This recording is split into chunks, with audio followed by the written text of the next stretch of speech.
ಅತ್ತಿಗೆಯ ಮೇಲೆ ಹಕ್ಕನ್ನು ಚಲಾಯಿಸಲು ಬಂದ ನಾದಿನಿಗೆ ಪಾಠ ಕಲಿಸಿದ ಸೊಸೆ. ಅಂದು ಭಾನುವಾರ. ರಾಶಿ ಬೆಳಗ್ಗೆ ಎದ್ದೇಳಲು ಸ್ವಲ್ಪ ಲೇಟಾಗಿ ಹೋಗಿರುತ್ತೆ. ಸಮಯ ಬೇರೆ 7 ಗಂಟೆ ಆಗಿರುತ್ತೆ. ಗಾಬರಿಯಿಂದ ರಾಶಿ ಎದ್ದು ಬೇಗ ಬೇಗ ಮುಖವನ್ನು ತೊಳೆದು ಅಡುಗೆ ಮನೆಗೆ ಬರುವಷ್ಟರಲ್ಲಿ ರಾಶಿ ನಾದಿನಿ ಪ್ರಿಯ ಪಲಾವ್ ಮಾಡಲು ತರಕಾರಿಯನ್ನು ಕಟ್ ಮಾಡುತ್ತಿರುವುದನ್ನು ನೋಡಿದ ರಾಶಿ, ಕೊಡಿ ಅಕ್ಕ, ತರಕಾರಿನ ನಾನ್ ಕಟ್ ಮಾಡ್ತೀನಿ, ನೀವು ಬಿಡಿ, ನಾನೇ ಮಾಡ್ತೀನಿ ಎಂದು ರಾಶಿ ತನ್ನ ನಾದಿನಿಯ ಬಳಿ ಹೇಳಿದಾಗ ಅದಕ್ಕೆ ಅವಳು ಹೇಳ್ತಾಳೆ, ನೋಡಿ ಅತ್ತಿಗೆ, ಬೆಳಗ್ಗೆ ಹೊತ್ತು ಸ್ವಲ್ಪ ಬೇಗ ಎದ್ದೇಳುವ ಅಭ್ಯಾಸವನ್ನ ಮಾಡ್ಕೊಳ್ಳಿ. ನಿಮಗೂ ಗೊತ್ತು, ಅಪ್ಪ 9 ಗಂಟೆಗೆಲ್ಲ ಸ್ಟೋರ್ಗೆ ಹೋಗ್ತಾರೆ ಅಂತ ಹೇಳಿ.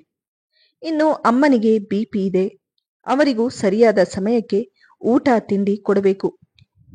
ಏನೋ ನಾನಿದ್ದಿದ್ದಕ್ಕೆ ಸರಿ ಹೋಯ್ತು. ಇಲ್ಲದೆ ಇದ್ದಿದ್ರೆ ಅಮ್ಮ ಅಪ್ಪ ಇಬ್ರು ಆರಾಮವಾಗಿ ನೀವೆದ್ದು ಅಡುಗೆ ಮಾಡುವವರೆಗೂ ಕಾತ್ಕೊಂಡು ಹೊಟ್ಟೆ ಹಸುವಿನಿಂದ ಮತ್ತೆ ಅವರಿಬ್ಬರ ಆರೋಗ್ಯ ಕೆಡ್ತಿತ್ತು. ನೆನ್ನೆನೂ ಹೀಗೆ ಮಾಡಿದ್ರಿ ನೀವು. ನಮ್ಮ ಮನೆಗಳಲ್ಲಿ ಹೀಗಿದ್ದಿದ್ರೆ ನಾವು, ನಮ್ಮ ಅತ್ತೆ ಮಾವ ಯಾವತ್ತೋ ನಮ್ಮನ್ನ ಓಡಿಸ್ಬಿಡ್ತಿದ್ರು. ನಿಮ್ಮ ಪುಣ್ಯ, ಇಷ್ಟು ಒಳ್ಳೆ ಅತ್ತೆ ಮಾವ ಸಿಕ್ಕಿದ್ದಾರೆ ಎಂದು ನಾದಿನಿ ಅತ್ತಿಗೆಯ ಬಳಿ ಹೇಳುತ್ತಿದ್ದಾಗ ಅದಕ್ಕೆ ರಾಶಿ ಹೇಳ್ತಾಳೆ, ಅಕ್ಕ, ನನಗೆ ನಿನ್ನೆಯಿಂದ ಜ್ವರ ಹಾಗೂ ಸೊಂಟ ನೋವಿಗೆ ರಾತ್ರಿ ಎಲ್ಲ ನಿದ್ದೆ ಬರೋದಿಲ್ಲ. ಇವತ್ತು ಕೂಡ ಸೊಂಟ ನೋವಿಗೆ 4 ಗಂಟೆಗೆ ಮಲಗಿದೆ. ಹಾಗಾಗಿ ಸ್ವಲ್ಪ ನಿದ್ದೆ ಬಂದ್ಬಿಡ್ತು. ದಿನಾ ಟೈಮ್ ಸರಿಯಾಗಿ ಅತ್ತೆ ಮಾವನಿಗೆ ಏನು ಬೇಕೋ ಅದನ್ನ ಮಾಡ್ಕೊಡ್ತಾ ಇದ್ದೀನಿ. ಇವತ್ತು ಸ್ವಲ್ಪ ಲೇಟ್ ಆಗೋಯ್ತು ಎಂದಾಗ ಅದಕ್ಕೆ ನಾದಿನಿ ಹೇಳ್ತಾಳೆ, ನೀವು ಹೇಳೋದು ನೋಡಿದ್ರೆ ನಾವೆಲ್ಲ ಮಕ್ಕಳನ್ನ ಹೆತ್ತೇ ಇಲ್ಲ, ನಿಮಗೇನೋ ಅಪರೂಪದ ಮಗು ಹುಟ್ಟಿದೆಯೇನೋ ಅನಿಸ್ತಿದೆ ಎಂದು ಹೇಳಿ ಗೊಣಗುತ್ತಾ ರಾಶಿ ನಾದಿನಿ ಕಟ್ ಮಾಡುತ್ತಿದ್ದ ತರಕಾರಿಯನ್ನು ಅಲ್ಲೇ ಇಟ್ಟು ಅಡುಗೆ ಮನೆಯಿಂದ ಹೊರಗಡೆ ಬರ್ತಾಳೆ. ಮದುವೆಯಾಗಿ ಕೇವಲ 5 ತಿಂಗಳಾಗಿದ್ದ ರಾಶಿ 3 ತಿಂಗಳ ಗರ್ಭಿಣಿಯಾಗಿರ್ತಾಳೆ. ಹಾಗಾಗಿ ಅವಳ ಆರೋಗ್ಯದಲ್ಲಿ ಏರುಪೇರಾಗಿರುತ್ತೆ. ರಾಶಿಗೆ ಒಬ್ಬಳೇ ನಾದಿನಿ. ರಾಶಿ ನಾದಿನಿಗೆ ಮದುವೆಯಾಗಿ 4 ವರ್ಷಗಳಾಗಿರುತ್ತೆ. ತಿಂಗಳಿಗೆ 4 ಸಲ ತಾಯಿ ಮನೆಗೆ ಬಂದು ಹೋಗುವ ಪ್ರಿಯಾ ತನ್ನ ಮಕ್ಕಳಿಗೆ ರಜೆ ಇದೆ ಅನ್ನೋ ಕಾರಣಕ್ಕೆ 15 ದಿನದ ಮಟ್ಟಿಗೆ ತಾಯಿ ಮನೆಗೆ ಬಂದಿರ್ತಾಳೆ. ಇನ್ನು ತಾಯಿ ತಂದೆಗೆ ಒಬ್ಬಳೇ ಮಗಳಾದ್ದರಿಂದ ತಂದೆ ತಾಯಿ ಕೂಡ ಅವಳನ್ನು ತುಂಬಾ ಮುದ್ದಿನಿಂದ ಸಾಕಿದ್ರು. ಹಾಗಾಗಿ ಮನೆಯಲ್ಲಿ ಅವಳು ಹೇಳಿದ್ದೇ ನಡೆಯಬೇಕಾಗಿತ್ತು. ಅಡಿಗೆ ಮನೆಯಿಂದ ತನ್ನ ತಾಯಿಯ ಬಳಿ ಬಂದು, ಅಮ್ಮ, ನೀನು ಈ ರೀತಿ ಇದ್ರೆ ಅಷ್ಟೇ. ಅಲ್ಲಮ್ಮ, ಅತ್ತಿಗೆಗೆ ಏನಿಲ್ಲದ ಮಾತನ್ನ ಹೇಳ್ಬಿಟ್ಟೆ ಅಂತ ಹೇಳಿ ಆಳು ಸ್ಟಾರ್ಟ್ ಮಾಡಿಬಿಟ್ಟಿದ್ದಾರೆ ಎಂದು ಮಗಳು ಹೇಳಿದಾಗ ಅದಕ್ಕೆ ತಾಯಿ ಹೇಳ್ತಾರೆ, ಅತ್ರೆ ಅಳ್ತಾಳೆ ಬಿಡು, ಇದು ದಿನ ಇದ್ದಿದ್ದೆ ಅವಳ್ದು, ನೀನೇನು ತಪ್ಪು ಮಾಡಿಲ್ವಲ್ಲ, ಇರೋ ವಿಷಯನೇ ಹೇಳಿದ್ದೀಯಾ ಎಂದು ಹೇಳಿ ತಾಯಿ ಮಗಳು ಹಾಲ್ನಲ್ಲೇ ಕುಳಿತು ಮಾತನಾಡುತ್ತಾ ಇರುವುದನ್ನು ಕೇಳಿಸಿಕೊಂಡು ರಾಶಿ ಕಣ್ಣೀರು ಹಾಕುತ್ತಾ ಬೇಗ ಬೇಗ ಪಲಾವನ್ನು ರೆಡಿ ಮಾಡಿ ತಿಂಡಿ ತಿನ್ನಲು ಕುಳಿತಿದ್ದ ಅತ್ತೆ ಹಾಗೂ ನಾದಿನಿ ಬಳಿ ತಂದು ಇಡುತ್ತಾಳೆ. ಇನ್ನು ಅಲ್ಲೇ ಪೇಪರ್ ಓದಿಕೊಂಡು ಕುಳಿತಿದ್ದ ರಾಶಿ ಮಾವ ಕೂಡ ತಿಂಡಿ ತಿನ್ನಲು ಬರ್ತಾರೆ. ಇತ್ತ ರಾಶಿ ನಾದಿನಿ ತನ್ನ ತಾಯಿಯ ಬಳಿ, ನೋಡ್ದ ಅಮ್ಮ, ನಾವಂದ್ರೆ ಎಷ್ಟು ಕೀಳು, ಎಷ್ಟು ಕೋಪದಿಂದ ಯಾವ ರೀತಿ ತಿಂಡಿನ ತಂದು ಇಟ್ಟು ಹೋಗ್ತಿದ್ದಾರೆ ಅಂಥೇಳಿ ಎಂದು ಮಗಳು ಹೇಳಿದಾಗ ಅದಕ್ಕೆ ತಾಯಿ ಹೇಳ್ತಾರೆ, ಹೋದ್ರೆ ಹೋಗ್ತಾಳೆ, ನೀನ್ ಯಾಕೆ ತಲೆ ಕೆಡಿಸ್ಕೊಳ್ತಿದ್ದೀಯಾ? ದುಡಿದು ನನ್ನ ಮಗ ತಂದಾಗ್ತಾ ಇರೋದು, ನೀನು ಊಟ ಮಾಡು ಎಂದು ಹೇಳುವಷ್ಟರಲ್ಲಿ ರೂಮಿನಿಂದ ಮಗ ಕೂಡ ಹೊರಗಡೆ ಬರ್ತಾ, ಏನು ಇವತ್ತು ಮನೆಯಲ್ಲಿ ಇಷ್ಟೊಂದು ಸದ್ದು, ಏನೋ ಸ್ಪೆಷಲ್ ತಿಂತ ಇರೋ ಹಾಗಿದೆ ಎಂದು ಮಗ ಹೇಳಿದಾಗ ಅದಕ್ಕೆ ಅವನ ತಾಯಿ ಹೇಳ್ತಾರೆ, ಹೌದಪ್ಪ, ನಿನ್ ತಂಗಿ ಮಾಡಿದ್ದಾಳೆ ಅಂದ ಮೇಲೆ ಸ್ಪೆಷಲ್ ಇದ್ದೇ ಇರುತ್ತಲ್ವಾ ಎಂದು ತಾಯಿ ಹೇಳಿದ್ದನ್ನು ಕೇಳಿ ಮಗಳು ಹೇಳ್ತಾಳೆ, ಹೌದು, ಅದೇನು ಹಣೆ ಬರನೋ ನಂದು. ಮದುವೆಯಾದ ಮೇಲೇನು ತಾಯಿ ಮನೆಗೆ ಬಂದು ನಾವೇ ಅಡುಗೆ ಮಾಡ್ಕೊಂಡು ತಿನ್ನಬೇಕು ಅಂದ್ರೆ ಏನ್ ಹೇಳ್ಬೇಕು ಹೇಳು? ಮನೆಯಲ್ಲಿ ಬೇರೆಯವರು ಇದ್ದು ಪ್ರಯೋಜನ ಏನ್ ಹೇಳು ಎಂದು ತಂಗಿ ಹೇಳಿದ್ದನ್ನು ಕೇಳಿ ಅಣ್ಣ ಹೇಳ್ತಾನೆ, ಇಲ್ಲ, ಅವಳು ಯಾವತ್ತೂ ಹಾಗೆ ಮಾಡೋದಿಲ್ಲ. ನಿನ್ನೆಯಿಂದ ಏನೋ ಅವಳಿಗೆ ಹುಷಾರಿಲ್ಲ ಅಂತ ಹೇಳ್ತಿದ್ಲು. ಹಾಗಾಗಿ ಏನು ಮಾಡೋದಕ್ಕೆ ಆಗ್ತಿಲ್ಲ ಅಂತ ಹೇಳಿದ್ಲು. ಮದುವೆಯಾದಾಗಿನಿಂದ ನಾನು ನೋಡಿದ ಹಾಗೆ ಮನೆಯ ಎಲ್ಲಾ ಕೆಲಸ ಅವಳೇ ಮಾಡ್ತಿದ್ದಾಳೆ ಎಂದು ಹೇಳಿದ್ದನ್ನು ಕೇಳಿ ತಂಗಿ ಹೇಳ್ತಾಳೆ, ಹೌದಪ್ಪ, ನಿನ್ ಹೆಂಡತಿಗೆ ನಾವು ಶತ್ರುಗಳ? ನಿನಗೆ ನಿನ್ ಹೆಂಡತಿನೇ ಒಳ್ಳೆಯವಳು. ಅವಳು ಏನೇ ಮಾಡಿದ್ರೂ ನಿನಗೆ ಸರಿ ಅನ್ಸುತ್ತೆ ಎಂದಾಗ ಅವನು ಹೇಳ್ತಾನೆ, ನೀನು ಸ್ವಲ್ಪ ಹೊತ್ತು ಸುಮ್ಮನೆ ಇರು ಎಂದು ಅವನು ಹೇಳಿದ್ದಕ್ಕೆ ತಾಯಿ ಹೇಳ್ತಾರೆ, ಏನು ಹೇಳ್ತಾ ಇದ್ದೀಯಾ ನೀನು? ಅವಳೇನು ಹೇಳ್ಬಾರ್ದು ಹೇಳ್ಬಿಟ್ಲು ಅಂತ ಹೇಳಿ ಅವಳ ಬಾಯನ್ನ ಮುಚ್ಚಿಸ್ತಾ ಇದೀಯಾ?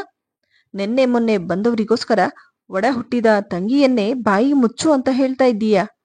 ನಮ್ಮ ಮುಂದೆನೆ ಅವಳನ್ನ ಹೀಗೆಲ್ಲ ಮಾತಾಡ್ತಾ ಇದ್ದೀಯಾ?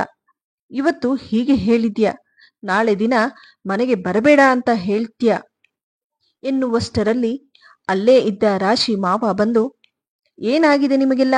ಇಷ್ಟು ಚಿಕ್ಕ ವಿಷಯನ ಯಾಕೆ ಇಷ್ಟು ದೊಡ್ಡದ್ ಮಾಡ್ತಿದ್ದೀರಾ ಎಂದಾಗ ಅದಕ್ಕೆ ರಾಶಿ ಅತ್ತೆ ಹೇಳ್ತಾರೆ, ನೀವು ಸುಮ್ಮನೆ ಇರಿ, ಇದು ಚಿಕ್ಕ ವಿಷಯನಾ? ನಿನ್ನೆ ಪ್ರಿಯಾ ಅವರ ಅತ್ತೆ ಮಾವ ಬಂದಿದ್ರು.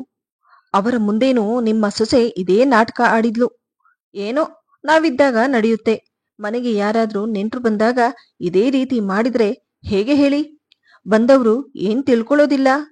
ಹಾಗ್ ಮಾಡ್ಬೇಡಮ್ಮ ಅಂತ ಹೇಳಿದ್ದು ದೊಡ್ಡ ತಪ್ಪಾಗೋಯ್ತಾ ಅವಳಿಗೆ ಎಂದಾಗ ಅದಕ್ಕೆ ಅವರು ಹೇಳ್ತಾರೆ, ಅವಳಿಗೆ ಏನೋ ಹುಷಾರಿಲ್ಲ ಅಂತ ಹೇಳಿ ಈ ರೀತಿ ಮಾಡ್ತಿದ್ದಾಳೆ. ಅದಕ್ಕೆ ನೀನು ಕೂಡ ಇದೇ ರೀತಿ ಆಡಿದ್ರೆ ಹೇಗೆ ಹೇಳು? ಮನೆಯಲ್ಲಿ ಯಾರಿಗಾದ್ರೂ ಏನಾದ್ರೂ ಹೆಚ್ಚು ಕಮ್ಮಿ ಆದ್ರೆ ಒಬ್ಬರಿಗೊಬ್ಬರು ಅನುಸರಿಸಿಕೊಂಡು ಹೋದ್ರೆ ತಾನೇ ಮನೆ ನಡೆಯೋದು ಎಂದು ಗಂಡ ಎಷ್ಟೇ ಹೇಳಿದರೂ ಹೆಂಡತಿ ಮಾತ್ರ ಕೇಳೋ ಪರಿಸ್ಥಿತಿಲಿ ಇರಲಿಲ್ಲ. ಒಂದೇ ಸಮನೆ ಮಾತನಾಡುತ್ತಿದ್ದರು. ಇದನ್ನೆಲ್ಲ ನೋಡಿದ ಮಗ ಇನ್ನು ಏನು ಹೇಳಿ ಪ್ರಯೋಜನ ಇಲ್ಲ ಎಂದು ಹೇಳಿ ಹೊರಗಡೆ ಹೊರಟು ಬಿಡ್ತಾನೆ. ಇತ್ತ ಸೊಸೆ ರಾಶಿ ಕೂಡ ದುಃಖದಿಂದ ಕಣ್ಣೀರು ಹಾಕುತ್ತಾ ರೂಮಿಗೆ ಬರ್ತಾಳೆ. ರಾಶಿ ನಗುಮುಗದ ಹುಡುಗಿ. ಮದುವೆಯಾದಾಗನಿಂದಲೂ ಅತ್ತೆ ಮನೆಯಲ್ಲಿ ಚಿಕ್ಕ ಪುಟ್ಟ ವಿಷಯಕ್ಕೆಲ್ಲ ಸಂತೋಷ ಪಡುತ್ತಿದ್ದ ಹುಡುಗಿ. ಆದರೆ ದಿನ ಕಳೆದ ಹಾಗೆ ಅವಳ ಮುಖದಲ್ಲಿ ನಗು ಎನ್ನುವುದು ಕಡಿಮೆಯಾಗ್ತಾ ಬಂದಿತ್ತು. ಮನೆಗೆ ನಾದಿನಿ ಬಂದಾಗಲೆಲ್ಲ ಮನೆಯಲ್ಲಿ ಏನಾದರೂ ಒಂದು ವಿಷಯಕ್ಕೆ ಜಗಳ ಆಗುತ್ತಲೇ ಇರ್ತಿತ್ತು. ಆದರೆ ಅಂದು ಮನೆಯಲ್ಲಿ ಜಗಳ ವಿಪರೀತಕ್ಕೆ ಹೋಗಿಬಿಡ್ತದೆ. ಇನ್ನು ಹೊರಗಡೆ ಹೋಗಿದ್ದ ರಾಶಿ ಗಂಡ ಮತ್ತೆ ಮನೆಗೆ ಬರ್ತಾನೆ. ಮನೆಗೆ ಬಂದವನು ಸೀದಾ ರೂಮಿಗೆ ಹೋಗ್ತಾ ದುಃಖದಿಂದ ಕುಳಿತುಕೊಂಡಿದ್ದ ಹೆಂಡತಿಯ ಮುಖವನ್ನು ನೋಡಿ, ನೋಡು ರಾಶಿ, ಇಂಥ ಸಮಯದಲ್ಲಿ ನೀನು ಈ ರೀತಿ ಟೆನ್ಷನ್ ತಗೋಬಾರ್ದು.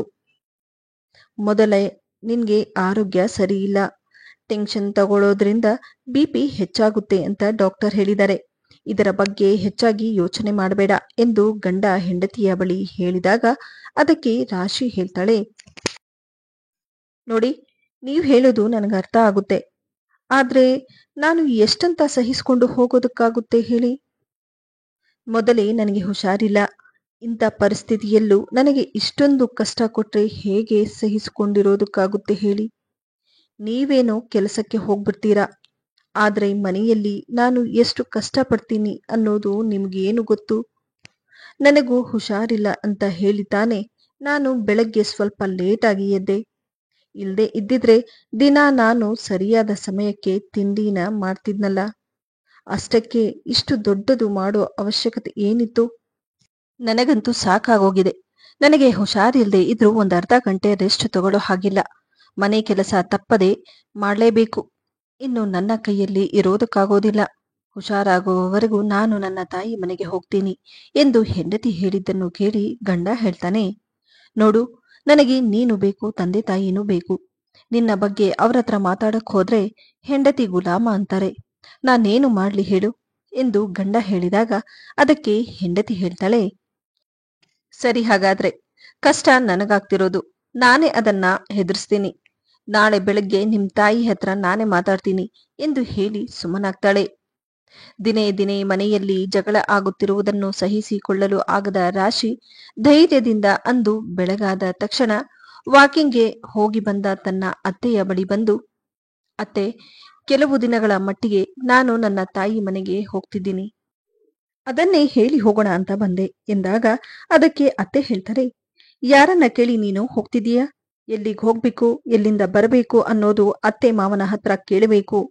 ಅವರು ಪರ್ಮಿಷನ್ ಕೊಟ್ಟ ಮೇಲೇನೆ ಹೋಗ್ಬೇಕು ಅನ್ನೋದು ಗೊತ್ತಿಲ್ವಾ ನಿನಗೆ ಎಂದಾಗ ಅದಕ್ಕೆ ಅವಳು ಹೇಳ್ತಾಳೆ, ನೋಡಿ ಅತ್ತೆ, ನನಗೆ ಹುಷಾರಿಲ್ಲ ಅನ್ನೋದು ನಿಮ್ಗೂ ಚೆನ್ನಾಗಿ ಗೊತ್ತು.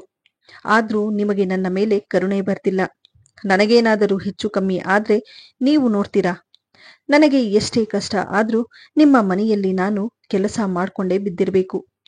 ಆದ್ರೆ ನಾನು ಇರೋ ಪರಿಸ್ಥಿತಿಯಲ್ಲಿ ಇದನ್ನೆಲ್ಲ ಮಾಡೋದಿಕ್ಕೆ ಆಗೋದಿಲ್ಲ ಎಂದು ಹೇಳುವಷ್ಟರಲ್ಲಿ ಪಕ್ಕದಲ್ಲೇ ನಿಂತಿದ್ದ ನಾದಿನಿ ಹೇಳ್ತಾಳೆ, ಅತ್ತಿಗೆ, ನೀವು ನನ್ನ ತಾಯಿ ಹತ್ರ ಮಾತಾಡ್ತಾ ಇದ್ದೀರಾ ಅನ್ನೋದನ್ನ ಮರಿಬೇಡಿ ಎಂದಾಗ ರಾಶಿಗೆ ಎಲ್ಲಿಲ್ಲದ ಕೋಪ ಬರುತ್ತದೆ.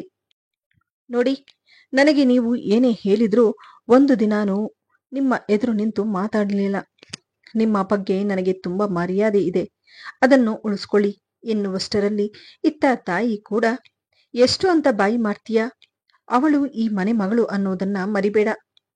ಅದಕ್ಕೆ ಸೊಸೆ ಹೇಳ್ತಾಳೆ, ಹೌದಾ ಅತ್ತೆ, ಹಾಗಾದ್ರೆ ಈ ಮನೆ ಸೊಸೆ ಏನು ಮನೆ ಕೆಲಸದವಳ? ನಾನು ಪಡ್ತಾ ಇರೋ ಕಷ್ಟ ನಿಮ್ಮ ಮಗಳು ಪಟ್ಟಿದ್ದಿದ್ರೆ ನೀವು ಹೀಗೆ ಮಾಡ್ತಾ ಇದ್ರಾ? ನೀವು ಯಾವತ್ತೂ ನನ್ನ ಮಗಳಾಗಿ ಸ್ವೀಕಾರ ಮಾಡಲೇ ಇಲ್ಲ. ಅದಕ್ಕೆ ಹೇಳೋದು, ನೋಡುವ ದೃಷ್ಟಿಕೋನ ಸರಿಯಾಗಿರಬೇಕು ಅಂತ ಹೇಳಿ. ಮನೆ ಸೊಸೆ ಜೊತೆ ನಿಮ್ಮ ಮಗಳು ಹೇಗೇ ನಡ್ಕೊಂಡ್ರು ನಾವು ನೋಡ್ಕೊಂಡು ಸಹಿಸ್ಕೊಂಡು ಸುಮ್ಮನೆ ಇದ್ರೆ ಒಳ್ಳೆಯವರಲ್ವಾ? ಮಗಳು ಮಗಳಾಗಿದ್ರೇನೆ ಒಳ್ಳೆಯದು. ಅದನ್ನ ಬಿಟ್ಟು ಅತ್ತೆ, ನಿಮ್ಮ ಮಗಳನ್ನ ನಿಮ್ಮ ಹತ್ರನೇ ಇಟ್ಕೊಳ್ಳಿ. ನಾನು ಹೆಚ್ಚು ಮಾತಾಡೋದಕ್ಕೆ ಹೋಗೋದಿಲ್ಲ.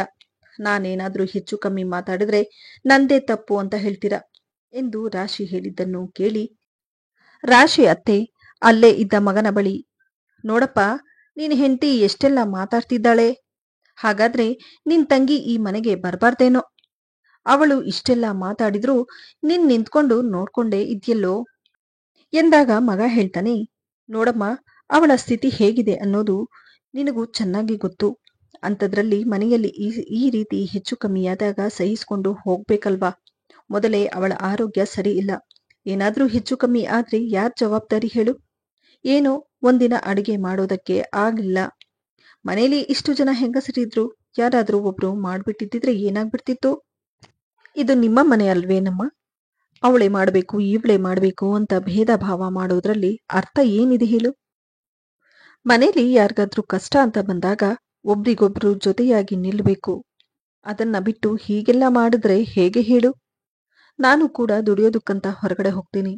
ಮನೆಗೆ ಬಂದ್ಮೇಲೆ ನೆಮ್ಮದಿ ಇಲ್ಲದೆ ಇದ್ಮೇಲೆ ಜೊತೆಯಲ್ಲಿದ್ದು ಪ್ರಯೋಜನ ಏನ್ ಹೇಳು? ದಿನ ದಿನ ಜಗಳಗಳನ್ನ ನೋಡಿ ನೋಡಿ ನನಗೂ ಸಾಕಾಗಿ ಹೋಗಿದೆ. ಇನ್ನು ಈ ಮನೆಯಲ್ಲಿ ಒಬ್ಬರಿಗೊಬ್ಬರು ಹೊಂದಿಕೊಂಡು ಹೋಗ್ತಾ ಇಲ್ಲ ಅಂದಮೇಲೆ ನಾನೇ ಬೇರೆ ಮನೆ ಮಾಡ್ತೀನಿ ಬಿಡು ಎಂದು ಮಗ ಹೇಳಿದ್ದನ್ನು ಕೇಳಿ ತಾಯಿ ಗಾಬರಿಯಾಗ್ತಾರೆ. ಯಾಕೆಂದರೆ ರಾಶಿ ಅತ್ತೆ ಮಾವನಿಗೆ ಈಗಾಗಲೇ ವಯಸ್ಸಾಗಿದೆ. ಮಗ ಹಾಗೂ ಸೊಸೆ ಮನೆ ಬಿಟ್ಟು ಹೋದರೆ ಅವರಿಗೆ ತುಂಬಾ ಕಷ್ಟ ಆಗುತ್ತೆ ಅನ್ನೋದು ಗೊತ್ತಿತ್ತು. ಇನ್ನು ಮಗಳ ಮಾತನ್ನು ಕೇಳಿ ಅವರು ಇಷ್ಟೆಲ್ಲ ಮಾಡುತ್ತಿದ್ರು. ಎಲ್ಲವನ್ನು ಕೇಳಿಸಿಕೊಂಡು ಅಲ್ಲೇ ನಿಂತಿದ್ದ ತಂಗಿ ಹೇಳ್ತಾಳೆ, ನೋಡಮ್ಮ, ಅಣ್ಣ ಅತ್ತಿಗೆ ಮಾತನ್ನ ಕೇಳ್ಕೊಂಡು ಎಷ್ಟೆಲ್ಲ ಮಾತಾಡ್ತಿದ್ದಾನೆ ಎನ್ನುವಷ್ಟರಲ್ಲಿ ತಾಯಿ ಹೇಳ್ತಾರೆ, ನೀನು ಸುಮ್ಮನೆ ಇರು ಎಂದು ಮಗಳಿಗೆ ಹೇಳುತ್ತಾ, ನೋಡಪ್ಪ, ಇಷ್ಟು ಚಿಕ್ಕ ವಿಷಯಕ್ಕೆ ಮನೆ ಬಿಟ್ಟು ಹೋಗ್ತೀನಿ ಅಂತ ಹೇಳಿದ್ರೆ ನಾವೆಲ್ಲಿಗೆ ಹೋಗ್ಬೇಕು ಹೇಳು? ನಮಗೂ ನೀನಿರೋದೊಬ್ನೇ. ನಮ್ಮನ್ನ ಬಿಟ್ಟು ಹೋದ್ರೆ ಹೇಗೆ ಹೇಳು? ಏನೋ ಅತ್ತಿಗೆ ನಾದಿನಿ ಅಂದ ಮೇಲೆ ಇದೆಲ್ಲ ಇದ್ದೇ ಇರುತ್ತೆ. ಹಾಗಂತ ಹೇಳಿ ಮನೆ ಬಿಟ್ಟು ಹೋಗುತ್ತೇನೆ ಅಂತಂದ್ರೆ ಹೇಗೆ ಹೇಳು? ನೋಡು ರಾಶಿ, ನೀನು ಎಲ್ಲಿಗೂ ಹೋಗ್ಬೇಡ. ನಿನಗೆ ಹುಷಾರಾಗುವವರೆಗೂ ನಿನಗೇನು ಬೇಕೋ ಅದನ್ನ ನಾನೇ ಮಾಡಾಕ್ತೀನಿ.